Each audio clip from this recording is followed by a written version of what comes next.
My name is Jenna, and I've been married for 3 years now at the age of 30. My husband, Seth, who's 32, works at his family business.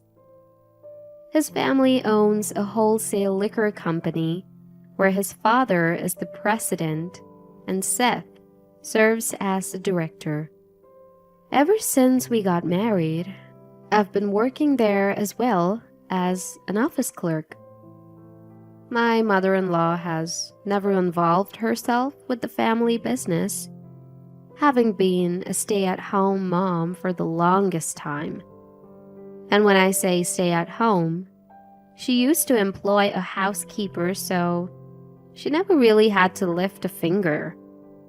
When I married into the family and started living with my in-laws, they let the housekeeper go.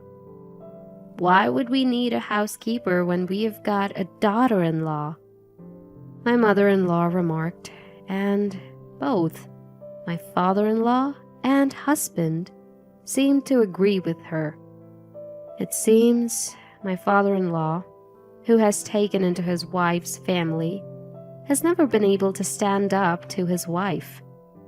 Growing up, Seth saw his father always obeying his mother's commands.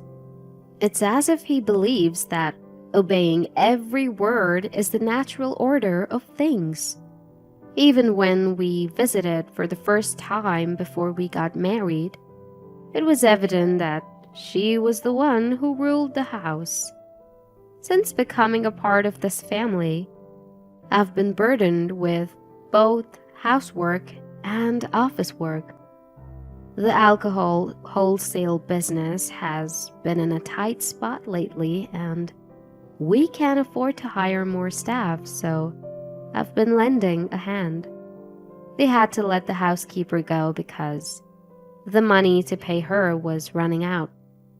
Nevertheless, this company, which has been around since my husband's grandfather's time, manages to keep going thanks to long-standing business relationships. The grandfather founded the company in his lifetime and expanded it to its current scale. There are about 10 employees who handle sales and deliveries, even delivering quite far away. The grandfather, having no son of his own, had my father-in-law, who was a promising employee, take over the business. He arranged for my father-in-law to marry his only daughter and entrusted the company to them. I never met this grandfather myself, but apparently he was a stern man. Dad is a patient man, Seth often says, praising his father. He never got angry, no matter what was said to him. Grandpa was pretty stern, but Mom is even more so. Seth, who accepts whatever his mom tells him, talks about it as if it's someone else's business. Until we got married and started living together, I couldn't have imagined this side of Seth. While we were dating, he seemed like a bit of a wild one, but at home, he becomes almost invisible. He's also lively and energetic at work, but turns quiet as soon as he gets home. The same is true for my father-in-law, who's bustling at the company, but becomes as quiet as a church mouse at home. I was shocked at first by their transformation, but now I find myself in the same boat. In this house, my mother-in-law is the absolute authority, and no one dares to defy her. When we first started living together, she made a huge fuss because she didn't like the food I made. The dinner I made casually was apparently too spicy for her, and she tossed it into the trash after just one bite.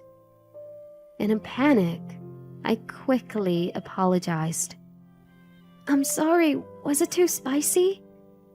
My mother-in-law made me stand before her and began her lecture.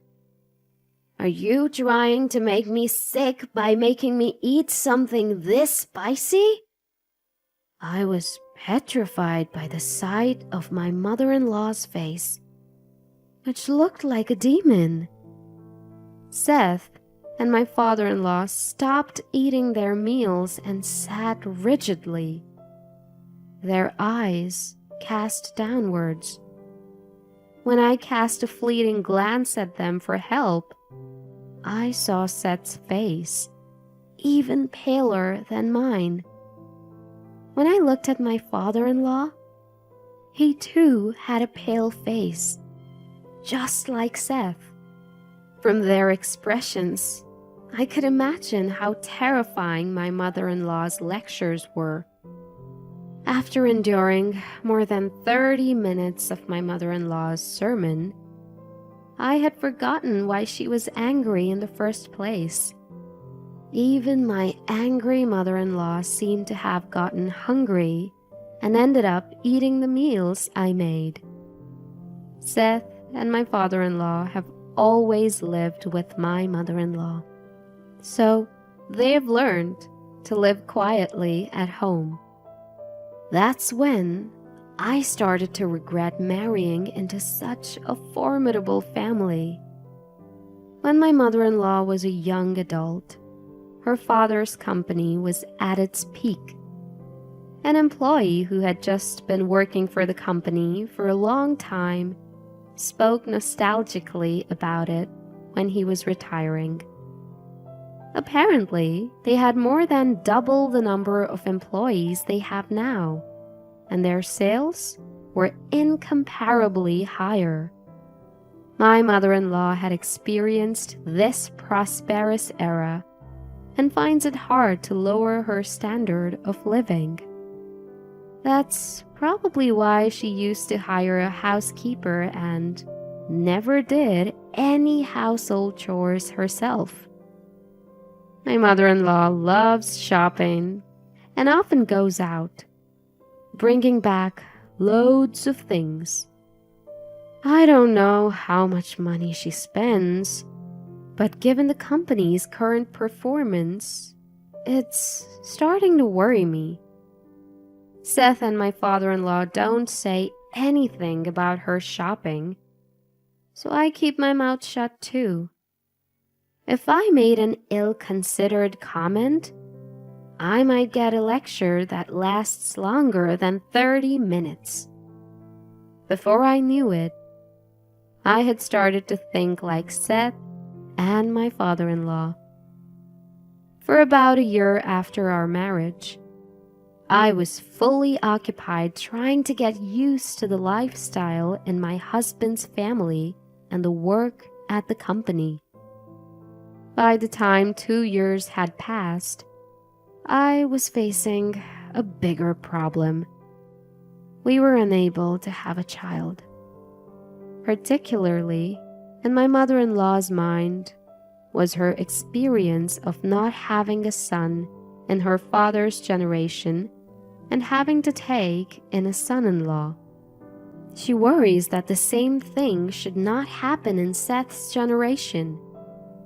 As we approached our 3rd year of marriage, she started to make sarcastic comments every chance she got. "When are you going to give us an heir? You didn't marry into this family to be an office clerk." Even the sight of a baby on TV would set her off. "There are so many babies in the world. Why don't we have one here?" She'd glare at me. Seth and my father-in-law would disappear whenever this topic started. Hearing this day after day, I began to feel there was no place for me in this family. I wished Seth would help, but No matter how many times I confided in him, he'd say, "Don't worry about it, just let it go."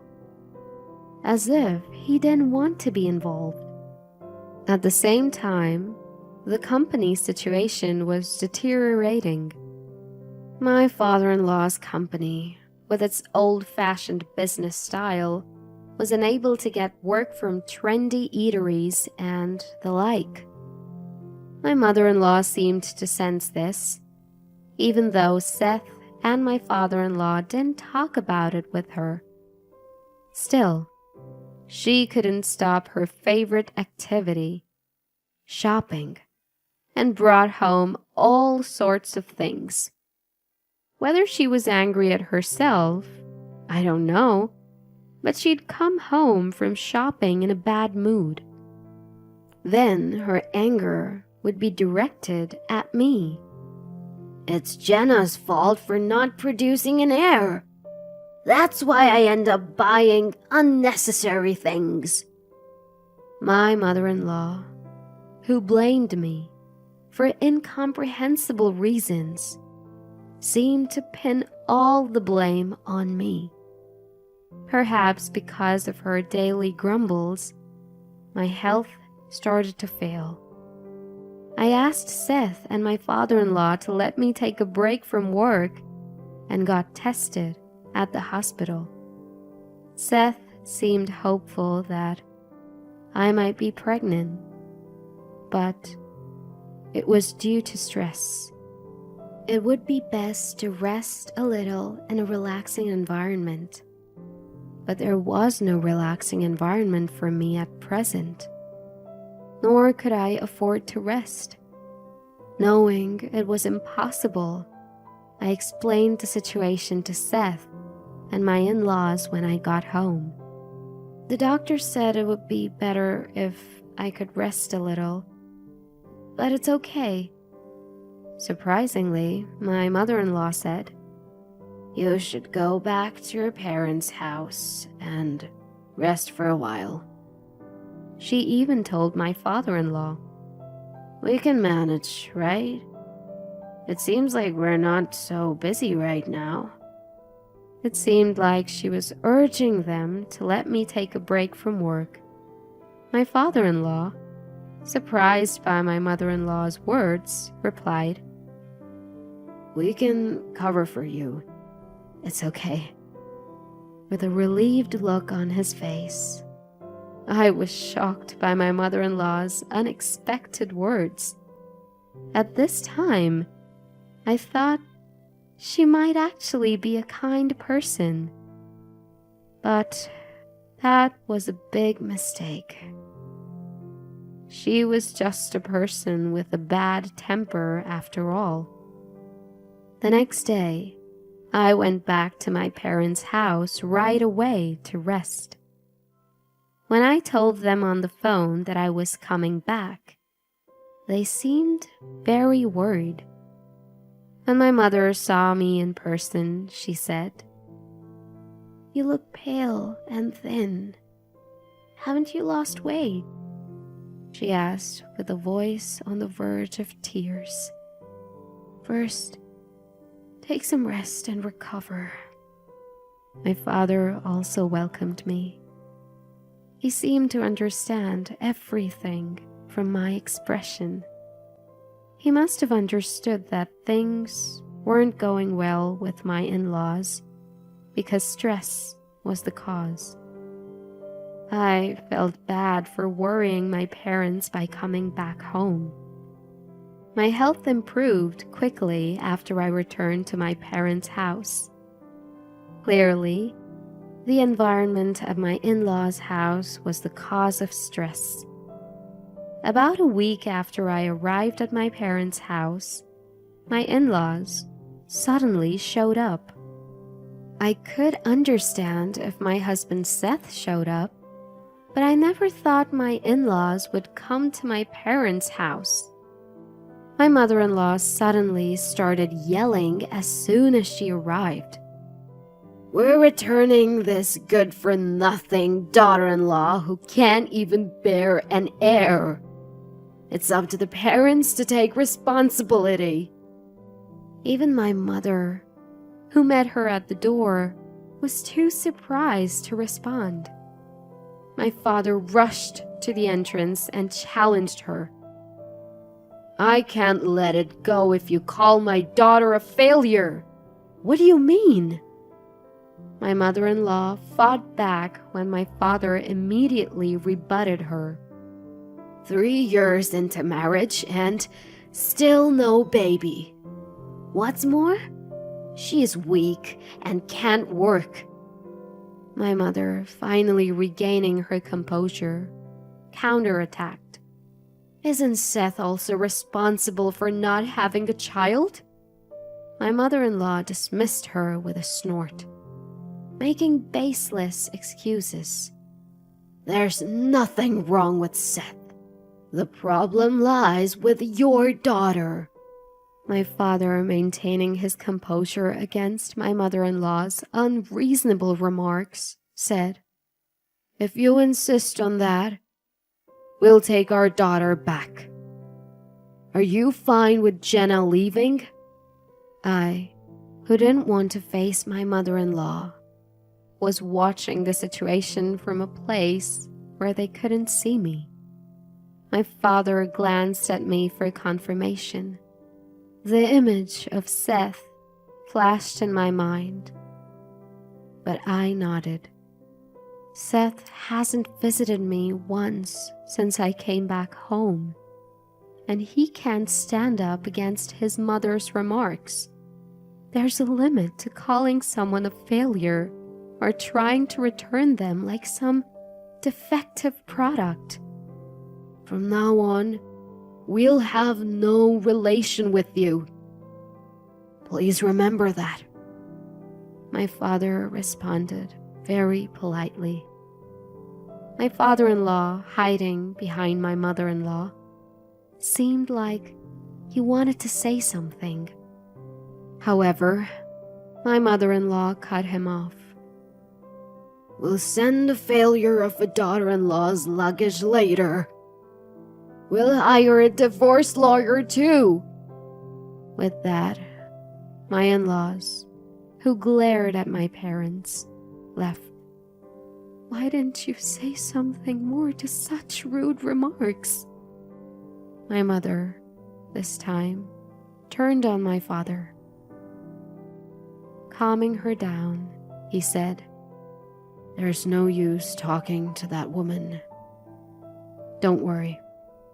We'll make her realize her mistake through our actions, not words.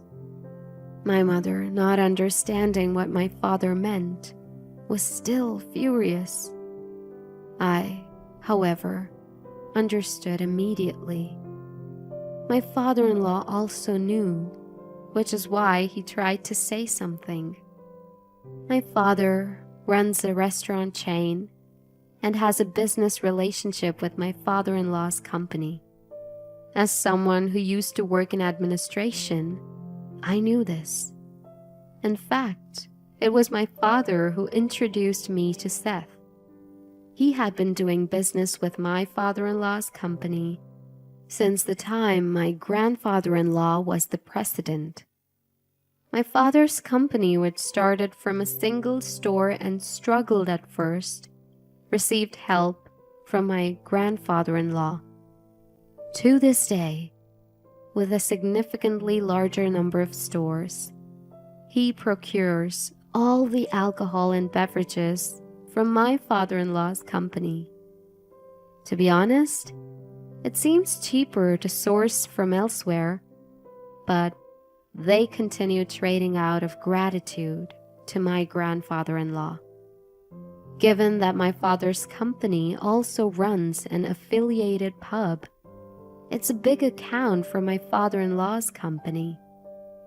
My mother-in-law, who didn't know about this, was able to maintain her attitude towards my father. The next day, my father called my father-in-law's company and told the person in charge, "We're ending all transactions with you. The flustered person in charge immediately reported to my father-in-law and Seth. My father-in-law, who had not anticipated that all transactions would be stopped, finally lost his temper with my mother-in-law. "Because of you, we have lost a major business deal." The normally gentle father-in-law's fury and the loss of a major deal seemed to have shocked my mother-in-law. "What? It's because of me?" My father-in-law explained to my mother-in-law that I am the daughter of a major client. When Seth and I got married, this was brought up, and my father-in-law thought my mother-in-law remembered it. She, who didn't care about business, had completely forgotten and only then remembered. "Now that you mention it, I vaguely recall something about it when Seth was getting married." Finally, grasping the severity of the situation, my mother-in-law was flustered. Seth also lashed out at her. "What were you thinking? Deciding on Jenna and my divorce on your own?" I had reported to Seth about my mother-in-law demanding a divorce from me. "I don't want a divorce. Moreover, if things continue this way, our company will collapse." Given that my father's company is a large client and profitable, if the transactions stop, they wouldn't be able to manage the business. Presently, all trading partners are demanding lower prices and they're hardly making any profit. My father's company, due to the relationship between my grandfather-in-law and my father, hadn't requested any price reduction. Such a relationship of trust seemed to be the only reason why my father introduced Seth to me. That evening, my in-laws and Seth came to my parents' house, but my father did not allow them inside. At the door, my father asked, "After all the disrespect, what brings you here today?" His anger was evident, as my father-in-law apologized from the bottom of his heart and pleaded, "We are sorry for our behavior yesterday. Could we ask you to reconsider our trade relationship?" Despite his plea, my father didn't seem to lend an ear. "We were trading out of respect for the former president. But let's end it now," my father said. And my father-in-law apologized over and over again. Then, turning to Seth and my mother-in-law, he said, "You two should apologize as well." Prompted by my father-in-law, both seemed unwilling. Moreover, my mother-in-law stated, "Why do we have to go this far? Let's just give up and find another trading partner," expressing her refusal to prostrate. Seth also followed suit. "There's no need for us to apologize, as Mom said." They wouldn't listen to my father-in-law. Seeing Seth's attitude, my father became even angrier. "Seth, I am disappointed in you. Why didn't you defend my daughter?" At my father's words, Seth couldn't respond and kept his gaze low. "Because you always do whatever my mother-in-law says. I've been suffering." Without thinking, I rushed to the entrance and finally voiced my feelings towards Seth. Seth tried to speak, but watching my mother-in-law's facial expression, he couldn't say anything. Seeing him like this, I decided that divorce was the only option. Until now, I thought we might be able to mend things, but even that tiny hope vanished completely. I'll pick up my belongings later, I told Seth clearly. My mother-in-law didn't seem to like this attitude of mine and started making a fuss. Yes, that's right. Seth needs to get a divorce from you quickly and find a new bride. My mother-in-law, who had come to apologize, started to badmouth me again. This time we'll get a bride who isn't a failure and can give us a successor. With that, she loudly walked out of our house alone. Seth immediately followed her. My father-in-law, who was left behind, was urged by my father to stop apologizing. I've made my decision. I'm going to close the company and leave the house. Surprising both my father and me. Is your business situation that bad? My father asked, and my father-in-law responded with a bitter smile. I've been considering closing down the company for a few years now, due to continued losses. While I knew their situation was tough, I didn't think it was that serious. I worked hard to leave the company to my son, but it was all in vain with him behaving like this, punching his back as he left. The next day, when I went to pick up my stuff from my in-laws' house, nobody was there. As I was moving my belongings and about to show up at the company, I found a great uproar. Creditors who heard rumors of the bankruptcy were swarming, and my father-in-law and Seth were handling them. I left without greeting anyone. A few days later, my father-in-law's company declared bankruptcy. My mother-in-law, who had a large amount of debt, filed for personal bankruptcy and ran away with Seth. It seems Seth intends to follow his mother wherever she goes. My father-in-law is looking for re-employment for the remaining employees. I wish Seth could have thought about the employees until the end like his father did. Back home for a rest. I became well again. I never thought I would get a divorce during my convalescence. Seeing me depressed after the divorce, a friend who was worried about me introduced me to a man. This man, who has firm beliefs, captivated me. After about a year of dating, we got married, and we were blessed with a baby. When I got pregnant easily, something I had been hoping for so long, I thought the problem must have been with Seth. Now, I can laugh about it.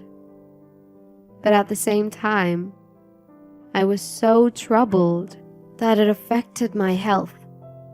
Perhaps a peaceful environment was good for me. In any case, now I can't wait for the arrival of our baby.